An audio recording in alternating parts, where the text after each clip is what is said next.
What's scarier than death? How about being told you're dead when you're not? Imagine waking up in a dark, freezing room, zipped in a body bag. You can't move, you can't scream, but you're alive, and no one knows.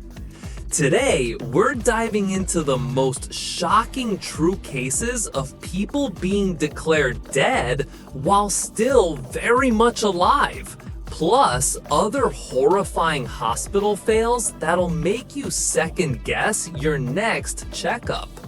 Let's begin, shall we? But before we start, don't forget to hit the subscribe button so you can stay up to date on our next videos. Let's go! Welcome to Life Boost. This is where viral stories meet the truth. No filters, no censorship, just the real news that actually matters. From shocking global events to the stories they don't want you to hear, we cover it all. If you're tired of fake headlines and want the truth, raw and uncut, then hit that subscribe button. Because at Life Boost, we don't just report the news, we expose it. In 2018, a woman in South Africa was declared dead after a severe car accident. Paramedics at the scene checked for vital signs. No pulse, no breathing. Officially, deceased. She was taken to the morgue. Her body was placed in a refrigerated compartment and zipped into a bag. Hours later, a mortuary staff member went to check on her body and screamed. The dead woman was breathing. Turns out she had entered a hypothermic shock, a state where the body slows down to preserve life. Imagine waking up in a fridge and realizing people already moved on from you. Yeah, that happened. The family sued. The morgue said, "Not our fault." The hospital said, "We followed protocol." No one wanted to admit they had accidentally buried someone alive. 17-year-old Eli was an active high school soccer player. After breaking his leg, he went for surgery. Everything went well at first, but the next morning he was in agonizing pain. Numbness, swelling, burning. Doctor said, "Totally normal, go home." Spoiler, it wasn't. He had developed acute compartment syndrome, a life-threatening condition where pressure builds up inside the muscle and cuts off blood supply. If untreated, the limb dies, and so did parts of Eli's leg. By the time it was diagnosed, it was too late. He went through 23 surgeries, was permanently disabled, and sued the hospital. The court awarded $111 million, later cut to $10 million. But guess what? Still doesn't give him back his leg. Michael Cleveland collapsed at a grocery store and was rushed to the hospital.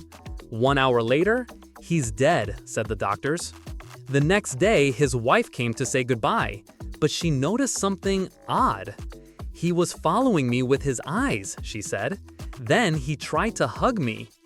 Doctors told her, "It's just muscle memory, or gas, or life trying to leave the body. Don't worry." Yeah, that's a bold strategy. Turns out Michael wasn't dead. He had a pulse. When the coroner showed up, he instantly called a nurse. "Dead people don't move," he said. Michael was transferred for emergency treatment but died shortly after. The family sued. The hospital's defense? He would have died anyway. Thanks for the empathy, guys.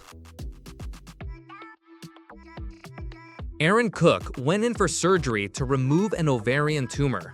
Halfway through, she woke up, but she couldn't move or speak. She was under general anesthesia, but only partially.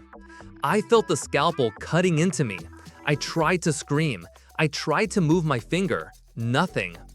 Turns out, due to a broken vaporizer, she received only 5% of the required anesthetic, but 100% of the paralyzing drug.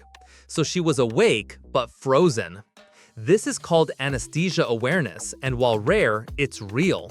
And in Erin's case, it led to PTSD and sleep trauma that lasted for years.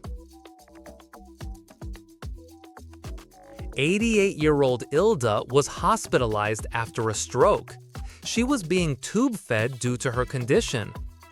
One day, a nurse accidentally injected hot vegetable soup into her IV line. Yes, directly into her veins. Her daughter watched in horror as she convulsed and stuck out her tongue. The hospital tried to say the soup wasn't the cause, but her cause of death? Pulmonary embolism caused by thick particles in the bloodstream. Translation: it was the soup. It's not bad to know these statistics at the end of the video, but these statistics are truly horrific and should not exist. Medical errors are the third leading cause of death in the US. Between 210,000 and 440,000 people die each year due to preventable hospital mistakes. Surgical tools are accidentally left inside patients in 1 out of every 1,000 to 1,500 surgeries. So yeah, don't be afraid to speak up in the hospital. Ask questions, check medications, confirm the procedure, and if they say you're dead, maybe just double-check. If you think this was scary, you're wrong, because we're making a story about a surgeon who performed surgery while high on cocaine.